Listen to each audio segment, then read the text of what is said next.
pleurer, c'est pleurer de Shivon Lev. Ça veut dire que le cœur, il est brisé. Le cœur, il est brisé et que... Amen. Que puisqu'on n'a pas le Beth Amikdash, c'est pour ça qu'on souffre. Et pour ça qu'il y a la galoute. Et pour ça que... En fait, il faut comprendre. C'est-à-dire que quand Akadosh Baruch Hu, il a créé le monde, il a créé le soleil et la lune. Et à ce moment-là, c'était deux grands luminaires. Et la lune, elle est venue chez Akadosh Baruch Hu, elle a dit comment deux luminaires ils peuvent régner sur un seul royaume. Alors Akadosh Baruch Hu, il a dit fais-toi plus petite, c'est tout, comme ça il n'y en aura qu'un. Il y en aura qu'un qui va régner. En fait, il a dit le soleil il va régner le jour et la lune elle va régner la nuit. La lune elle va régner dans l'obscurité. Et en fait, le fait qu'elle s'est rapetissée, c'est ça qui a donné lieu à l'obscurité. Et quand c'est quoi l'obscurité? En médecin, c'est qu'on ne voit pas clair. On ne comprend rien. Et on ne voit pas clair. Et voilà. Et à cause de ça, quand on marche dans un endroit qui est sombre et qu'il y a des embûches, on peut trébucher et tomber. Alors, l'obscurité, ça fait que, comme on voit pas la présence de Kadosh Baruch Hu claire et nette, alors cette obscurité, elle nous fait croire que on peut faire n'importe quoi quelque part, parce qu'on n'a pas la hirat shamayim, on n'a pas la crainte d'Hachem, elle est pas évidente. Alors ça laisse la place à la bechira, ça laisse la place au libre arbitre qui fait que bon voilà, le karakloum, j'ai fait une avéra et puis une autre le karakloum, qu'est-ce qu'il y a alors cette obscurité là elle entraîne la avéra et quand on tombe en trébuchant on tombe, alors ça entraîne la galoute. La Avera, elle entraîne la galoute. Et la galoute, elle entraîne la Avera. Et c'est pour ça que, malheureusement, voilà, c'est à cause de ça qu'il y a eu la destruction du premier Beth Amikdash. Quand les ministres, ils ont commencé à faire des Averot. C'était Mamajda, Averot Ramurot. Ils ont été ouverts sur les trois plus graves Averas de la Torah, qui sont ne pas tuer, l'inceste et Avodazara. C'était Mamajda, Averot Ramurot. Donc, le Beth Amikdash, il a été détruit, ils ont été entraînés dans la galoute. Et dans la galoute, on a appris des goïms, c'est vrai, quand par exemple on voit des Marocains, on dit « Oh, les Marocains, comment ils sont comme ça et comme ça ». Et quand on voit des Français, ils sont comme ça et comme ça. Et quand on voit des Américains, on a été sophague, comme une éponge, on a pris la mentalité du peuple chez qui on a vécu.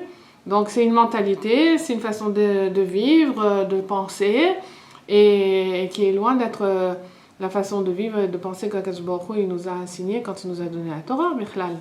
Alors bon, c'est un casse-croûte aussi, parce qu'en fait, nous, les Yehudim, on n'a rien à voir avec tout ça. On sait que les 70 plaques, c'est les 70 mauvaises midot, ils représentent les 70 mauvaises midot, qui les concernent. Par exemple, l'Allemagne, c'est la retzicha, c'est le meurtre.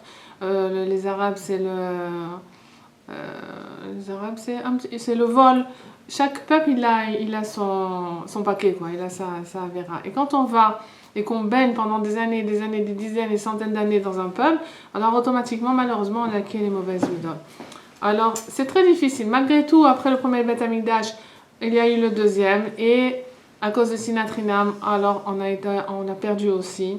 On est reparti en galoute, et ce galoute, il traîne, quoi. Ça fait longtemps, ça fait bientôt 2000 ans, ou plus de 2000 ans que le Beth Amikdash, il a été détruit. Et on attend, parce que étant donné qu'on est dans l'obscurité, donc on comprend rien du tout. C'est vrai que c'est dur et tout, on voudrait faire tchouva, mais surtout comprendre aussi pourquoi la vie de chacun elle est tellement difficile. Adam la mal yulad, l'homme il a été fait pour souffrir, c'est écrit comme ça. Et ben c'est Ashrei Misha Amalo Torah. Heureux celui que sa souffrance elle est dans la Torah. Ça veut dire. C'est la souffrance. Hein? Amal c'est la fatigue. C'est la fatigue, c'est le travail. Mais Amal c'est dur. Amal c'est la servitude. Ouais. c'est de la servitude. Tu vois pas, il n'y a pas d'esclaves aujourd'hui, il n'y a pas des gens qui travaillent mamache comme des serviteurs et des servantes, mais c'est dans la souffrance, dans le vécu. Et Ashrei Misha Amal Torah, ça veut dire celui qui... tu vois bien que les gens, ils sont dans la Torah, les gens qui sont dans la Torah, ils souffrent. Ils souffrent de pauvreté, ils souffrent... voilà, les gens ici, il y a tellement de gens qui sont en dessous du seuil de la pauvreté, qui n'ont pas de quoi manger, qui n'ont pas de quoi payer leur cheder, qui n'ont pas de quoi payer leur loyer, et les femmes qui ont des enfants les uns après les autres, et c'est pas bon, hein, les gens ils sont dans leur âme, ils font ce qu'ils veulent comme ils veulent, tout ça. Bon, c'est une bracha, c'est vrai, mais il faut les accoucher, il faut les élever, il faut se lever la nuit, il faut les changer, il faut les... C'est pas chaude, quoi. Ça demande, c'est du ramal, c'est de la servitude, quelque part. Je comprends, une servitude. Mais Ashrei, Baruch Hashem, celui qui est dans la Torah, il a un srout meochad. Mais disons que cette souffrance-là, elle vient à cause du manque de da'at. Parce que Rabbi nous dit que la souffrance, elle n'existe que parce que on ne comprend pas pourquoi on souffre. Que si on comprenait pourquoi on souffrait, alors, Bichlal, il n'y aurait même pas de souffrance. On dirait, ah, mais c'est pour ça. Comme Bezrat Hashem, quand Mashiach va venir, il va expliquer à chacun, on va dire, oh là là, mais pourquoi j'ai pas couru presque, mais pourquoi j'ai pas dit merci, mais pourquoi je me suis révoltée, mais pourquoi... C'est dur parce qu'on n'a pas de date. C'est dur parce qu'on n'a pas la conscience. On ne connaît pas le pourquoi. Il n'y a rien qu'Akadosh Baruch Hu il fait qui est pour le mal. Tout est pour le bien. Tout est absolument bien. J'ai vu un témoignage cette semaine d'une femme, pas d'une juive, hein, pas d'une juive. Je sais pas ce que j'ai cherché, mais aucun rapport. C'est toujours la même chose. Je trouve que l'ordinateur, des fois, on tombe sur des trucs qui sont... Quand on veut nous dire un message, ben voilà, il y a le truc qui vient, et puis voilà. Alors c'était très tentant, donc c'était une femme qui a eu une mort clinique. Il y a eu énormément de gens qui ont eu des morts cliniques. Alors, elle nous connaissait, elle est venue avec un témoignage quand elle avait 26 ans, quand elle a eu ce problème. Et c'était vraiment extraordinaire. Moi, j'ai écouté ce témoignage, mais c'était un da'at, c'est-à-dire qu'elle appelle ça 45 secondes d'éternité. Pendant 45 secondes, son cœur ne battait plus. Elle était sous la table d'opération, et pendant 45 secondes, son cœur ne battait plus. Et donc, elle raconte qu'est-ce qui s'est passé, parce qu'elle se souvient très bien comment son âme a quitté son corps, comment elle a été au plafond, et puis après quand elle a vu le tunnel, et après elle a vu la lumière, et après elle a été vers une... Elle raconte comment elle attend patiemment de finir sa vie pour retourner dans cet endroit où il y avait tellement d'ahava, tellement d'amour, tellement de chaleur, tellement... Elle dit là-bas, j'existe, c'est une conscience qui était tellement extraordinaire et qu'elle nous rapporte. Je dis purée, nous on se fait pendant des années à essayer d'acquérir un peu de conscience. Alors en 45 secondes, elle a tout reçu comme ça. Mais elle a de quoi parler pendant des dizaines d'années. C'est un soif, vraiment, c'est sans fin. Mais un da'at, elle dit, je parle pas de religion, je suis pas obligée, je veux convaincre personne, mais je veux que vous sachiez, parce que c'est tellement beau, c'est tellement extraordinaire. Alors elle parle de... elle dit qu'elle a rencontré son frère qui était quand il avait c'était un enfant, un tout petit enfant. Elle avait 11 ans, il est parti et elle s'est jamais remise, jusqu'à ce qu'elle ait eu cette expérience, elle s'était jamais remise parce que ça lui manquait trop. Et elle a dit qu'elle a rencontré là-haut. Elle a rencontré pas comme un enfant mais comme un jeune homme qui était plein de lumière. Et il lui a dit, écoute, je ne vous ai pas abandonné, je suis toujours avec vous. Je suis toujours avec vous dans la famille et je vous protège, je vous aide et tout. Et ça lui a donné beaucoup de nechama de savoir qu'il était là et qu'il les voyait et qu'il les aidait et que tout le monde est là, qu'il n'y a pas on part et puis il n'y a plus rien. Non, tout est là et dans un monde bon, c'est-à-dire que tout est berejement, tout est calculé pour chacun. Et elle a demandé à ne pas revenir. Elle a demandé, c'était tellement beau là-bas, c'était tellement extraordinaire qu'elle a demandé, écoutez, si je dois revenir encore dans je ne sais pas combien de réincarnations, faites-moi, comme il dirait Benou, faites ce que vous voulez avec moi ici, mais moi ça je ne veux plus retourner. Et ça elle a vécu, elle a dit, faites avec moi ce que vous voulez, mais moi je ne veux pas retourner parce que je pense qu'ici c'est l'enfer. Et c'est une femme qui ne souffre pas, a priori. Elle a eu des souffrances physiques et tout ça, évidemment, comme tout le monde. Mais elle est heureuse, elle a une famille, elle ne manque de rien. Et, et pourtant... Elle a vu la différence. Hein? Ah ouais, elle a vu là-bas c'est le bonheur, ici c'est l'enfer. Voilà, c'est l'enfer. Elle dit c'est ici c'est l'enfer, donc... mais ils lui ont dit non, d'abord tu pourras pas, t'as pas les épaules assez solides pour avoir tout, ce qui est tous les godim en une fois. Et puis de toute façon tu dois retourner parce que tu as une mission à faire. Et elle dit la première chose qu'on m'a demandé quand je suis montée là-haut, on m'a demandé comment tu as aimé et combien tu as fait de chesed. C'est pas une juive. Non, c'est pas une juive. C'est pas Mais une elle a dit juive. c'est qui lui a demandé? Ah ben, bon, elle a décrit, c'est une personne qui vient comme ça, très gentille, avec beaucoup de chesed et de lumière, et que gentiment, elle dit, elle essayait de cacher toutes ces avérantes. Elle dit, mais là-bas, ils savent tout, donc on peut rien cacher. Mais j'étais très étonnée que même des goïms, ils ont cette expérience-là, et que, sauf un être humain, c'est un être humain. Alors, c'était vraiment très, très enrichissant et elle est arrivée à une conscience comme ça. Quand elle est arrivée devant Akadosh Baruch Hu, il a dit, elle est arrivée à une inclusion tellement parfaite qu'elle a dit rien que ta volonté soit faite et pas la mienne. Tu te rends compte? J'ai purée. Tu te rappelles pas du titre que tu as tapé? 45 secondes d'éternité. Ah, super. Ouais. Regardez ça. Rien que ta volonté soit faite et pas la mienne. Alors elle dit, écoutez, moi je suis venue voilà, avec une conscience et j'ai compris là-bas que, vous voyez les jeunes, je leur explique, je leur dis, vous croyez que vous êtes libre parce que vous voulez faire, vous pensez que la liberté c'est de faire ce que vous voulez, quand vous voulez, les tavotes, les machins, tout ça.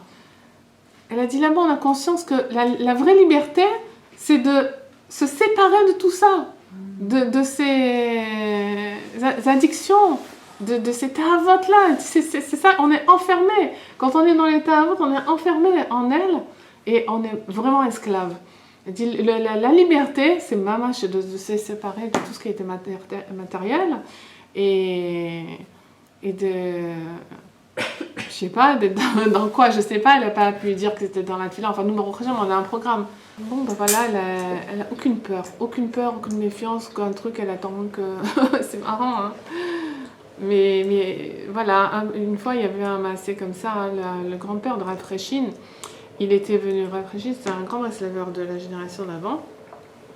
Et son grand-père, il était venu avec le Gaon de Vilna. Il était venu en Eretz Israël, puisqu'il y avait un Inyan de l'Aliyah de monter en Eretz Israël, déjà depuis toujours, quoi, depuis la naissance du Beth Amikdash.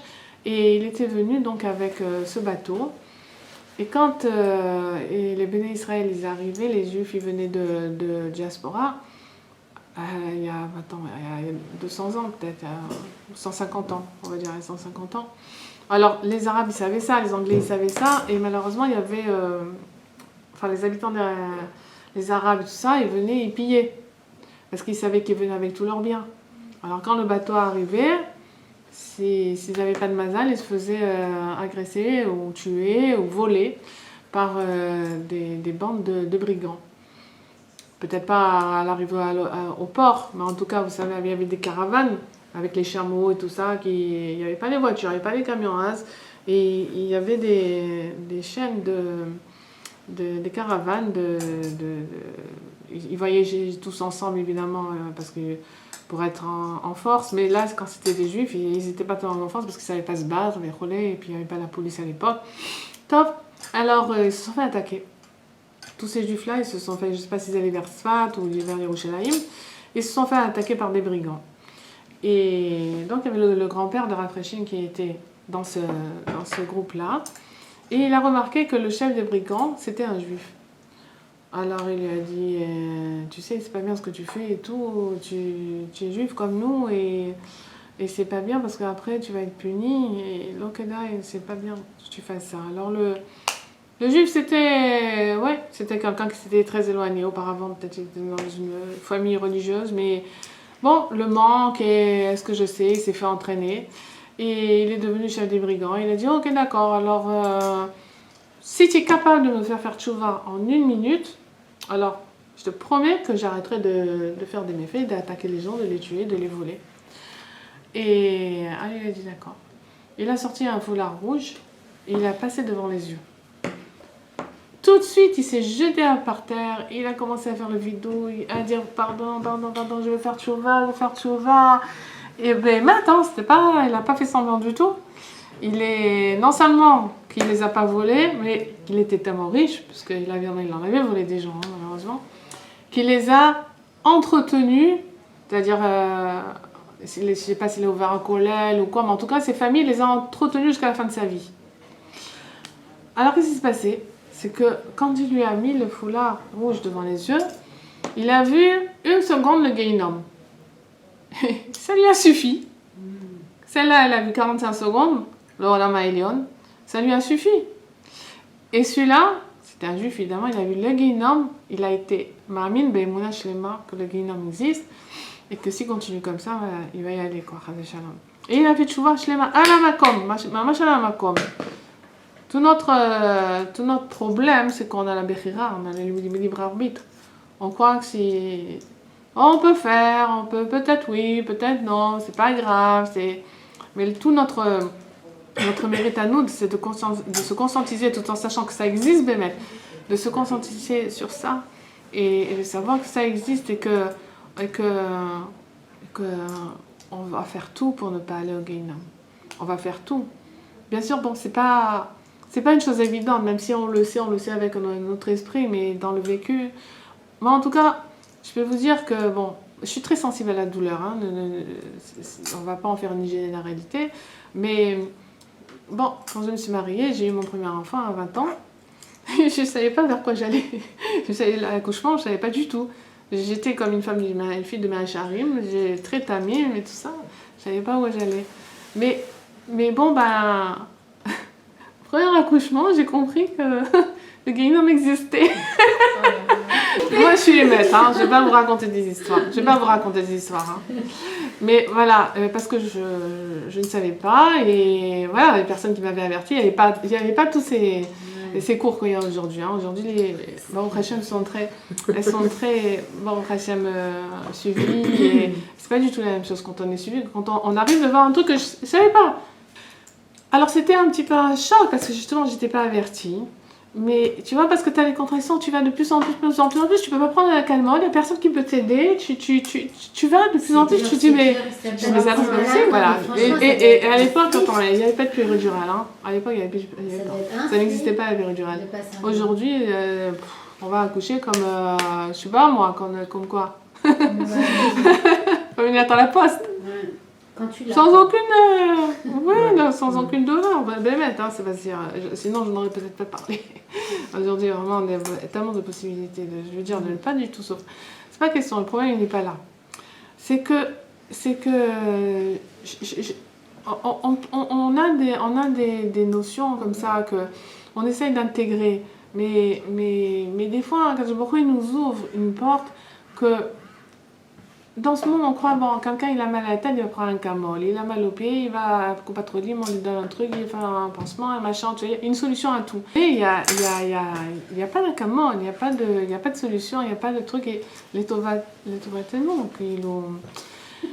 et bien à ce moment-là, j'ai compris qu'il y a une chose qu'on n'a pas de shlita dessus, c'est-à-dire on n'est pas maître. On n'est pas maître de notre vie, on ne peut pas arrêter les choses quand on veut. Il y a des choses sur lesquelles on n'a pas de libre arbitre. Et je me suis dit, c'est pas possible. Hachem, il est cool au top, il est que bon et tout. Comment ça peut exister un truc pareil? Ça rentrait pas dans ma tête. Moi, j'avais fait tchouva rien que dans la hava d'Hachem, et je veux me rapprocher d'Hachem et tout. Et d'avoir pris un truc comme ça dans la tête, je me suis dit, c'est pas possible. Moi, j'ai dit, il est bon, c'est pas possible. J'ai dit, mais c'est les avérotes qui font souffrir. Donc, il y a une tchouva. Donc si ça existe, le Guéhinnom, mais alors, depuis ce moment-là, si je vous fais des cours aujourd'hui, c'est parce que ça m'a ouvert la conscience. Et que je me suis dit, je ne veux pas y aller. Donc je vais faire tout ce que je peux dans ma vie pour ne pas y aller au Guéhinnom. Parce que j'en ai peur.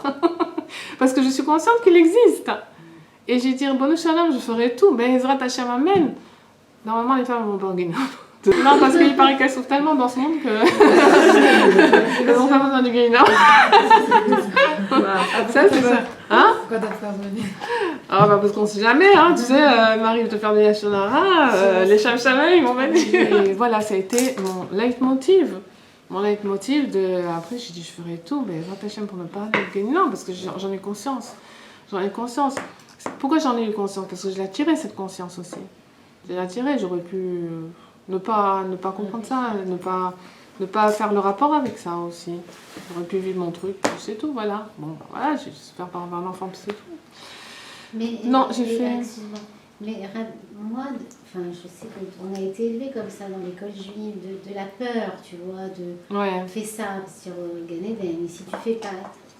Et quand on a commencé à étudier Rabbeinu et à apprendre ces enseignements, moi j'ai perdu cette crainte. Ça veut dire que c'était pour moi c'est un autre enseignement qui te donne pas la punition tu vois, c'est ça ou ça.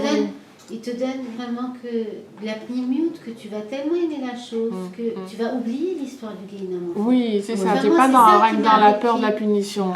C'est ça la chassidoute. C'est ça la chassidoute. Ouais, c'est ça la chassidoute. Oui. Alors qu'est-ce que tu penses par rapport à ça? Qu'est-ce qu'il dit Rabbeinu? Oui, non, tu as tout à fait raison. Ma façon de penser, elle a été litaïte. Attends, moi j'avais grandi avec les litaïm. Tu vois, c'était avec les litaïm, et c'était une façon très litaïte. Je suis encore tu as un peu ce côté marocain. Pas marocain. Oui. Désolée. On n'a plus une génération, on peut avancer avec les gvurot et avec attention, nous et tout. C'est que du chesed. Kolo chesed. Voilà, c'est les kelim du dehors. Et Rabbeinu, il est kolo chesed, vadaï. C'est que on est obligé d'être mitrazek, que du chizouk. Même quand c'était Rabbi Nathan, juste avant de mourir, il a dit Rakazamra, c'est la Torah de Rabbeinu qui parle des Nekudot Tovot, de voir le bien en soi. Il a dit jusqu'à Mashiach, c'est que ça. Il ne faut voir que le bien. On ne peut avancer qu'avec le bien. C'est comment faire tchouva. La Torah d'Azamra, c'est comment faire tchouva. C'est en voyant le bien. C'est pas en voyant ce qu'on a fait de tordu. Si on voit ce qu'on a fait de tordu, alors ça nous décourage. Et c'est Rabbeinu nous dit ça nous décourage. Et on n'a même plus envie d'avancer. On est au bout de notre cheshbon en effet, genre que tu sais, on fait le compte rendu, le bilan de la journée. En général, on est plus porté de faire le bilan de ce qu'il y a de tordu. Puis nous, on a fait un bon bilan. Ah oui, j'ai perdu mon temps, je fais la chenara, j'ai pas fait ce que je devais faire, j'ai pas fait mon CDR télé, j'ai pas fait, je tordu. À la fin, on arrive, il n'y a plus rien. On n'a plus envie on est déprimé. Alors qu'est-ce qu'on a fait? C'est le chemin inverse de la tchouva. De voir le rat. Avant, ils pouvaient. Peut-être c'était les droites, ils avaient les kelim. Aujourd'hui, pas du tout.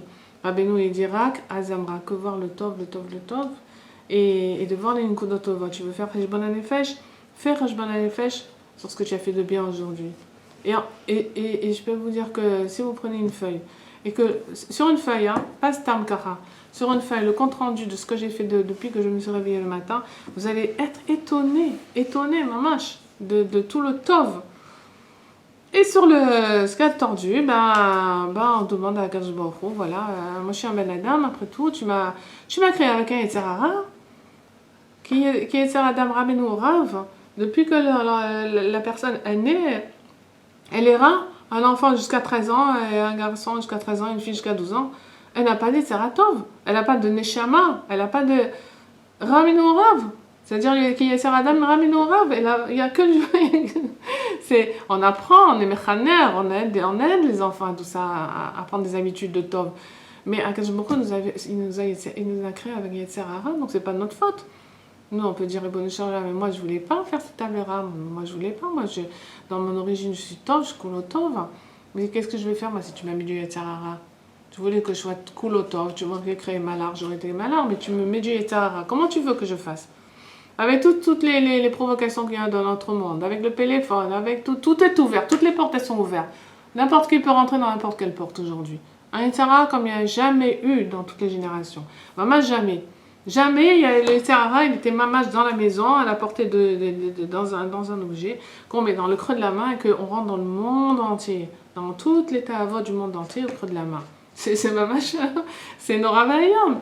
Jamais il y a une génération Les gens, ils devaient sortir de la maison, ou devaient voyager, pour voir des choses. Mais aujourd'hui, c'est jamais allé, ça a été aussi grand que ça. Et c'est justement parce qu'il n'a jamais été assez grand qu'il n'y a jamais eu autant de rahmanout d'Akadosh Baruch Hu. La rahmanout d'Akadosh Baruch Hu, elle est aujourd'hui un sof, elle n'a pas de limite. Autant que le Yetzer Hara n'a pas de limite, autant que la bienveillance d'Akadosh Baruch Hu envers nous, elle est immense. On est dans un dehors de bienveillance immense. Même si, apparemment, à nos yeux, ça n'a pas l'air. Comme elle a dit cette femme, tout est bon, tout est bien. Elle a dit même si l'apparence, elle a l'air pas bien, mais il faut savoir que Béhémet, c'est bien. Dans l'absolu, c'est bien, parce que Dieu n'est que bon, il ne veut que le bien. Et tout le problème de la souffrance, c'est parce qu'on ne comprend pas pourquoi. Si on nous aurait expliqué, comme vous savez, il y a tellement d'histoires de Baal Shem Tov et tout, que les gens ils venaient briser chez lui, il suffisait qu'il leur explique, voilà, ça c'est le Gilgoul de celui-là, et ça c'est le Gilgoul de ça, et lui il est venu pour ça, il est venu réparer ça, que tu veux qu'il reste souffrir et tout. Non, c'est d'air. Allez, Baruch Hashem, vous avez des Neshama hors de l'Hashem Kitov, qui est le Lam Chasdo. On va comprendre, on peut pas comprendre. Moi je suis passée par la fausse couche. Ouais. Et c'est dur, c'est-à-dire entre 2 mois, 5 mois, trucs et tout, c'est une souffrance. Je me suis jamais révoltée. Je me suis jamais révoltée parce que j'étais consciente que j'ai fait chesed à ces neshamot-là, qu'il fallait qu'elles soient dans la doucha, qu'il fallait, je sais pas, pour un certain temps de tikkun, mais voilà, mais parce que quand on est ma'amine que tout est pour le bon, alors tout est pour le bon, et c'est vrai, qu'on soit ma'amine ou pas ma'amine, de toute façon tout est pour le bon, Hachem il est cool au tov. Mais c'est sûr qu'avec la tfila, on peut comprendre dans notre cœur notre neshama, et comme elle a dit cette femme, la neshama, elle a dit, on nous dit, c'est incroyable, elle a dit, on nous montre tout, et on nous demande si on est d'accord avec les épreuves qu'on va avoir dans ce monde. On va lui montrer le film de sa vie, on lui dit, tu es d'accord avec ça, tu es d'accord avec ça, tu es d'accord avec ça. Et elle, quand elle est là, où elle comprend que tout est pour le bien, et elle dit oui. Elle est d'accord. Ouais, elle est d'accord. Parce qu'elle est consciente que c'est bien pour elle. Im da'at kanita ma chasarta. Im da'at chasarta ma kanita. C'est écrit dans les Pirkei Avot. Si tu as acquis du date c'est de la conscience. Si tu as appris la conscience, la connaissance, la conscience de la présence d'Akadosh Baruch Hu, la conscience du pourquoi de la vie, la conscience que tu es là pour un tachlid, la conscience qu'il y a un maître au monde, que tout n'est pas efker du tout. Marra certain. De quoi tu manques? Si tu as appris du date, de quoi tu manques? Ve'im da'at rasarta. Et si tu n'as pas cette date-là, tu n'as pas travaillé pour avoir cette connaissance-là, date à Torah, date de où tu vas, de ce que tu veux de ta vie, makanita, qu'est-ce que tu as gagné de ce monde? Si tu n'as pas de date, tu n'as rien du tout. Tu as acquis des biens, tu as acquis de l'argent, tu as acquis des maisons, tu as acquis du kavod, tu as acquis ce que je sais, tout ce qu'il peut y avoir qu'on appelle bien dans ce monde. Si tu as acquis mais tu n'as pas de date, c'est comme si tu n'avais rien acquis du tout. Mais si tu as que du date, alors il te manque rien. Il te manque rien. Du moment que tu as du date, il te manque rien du tout.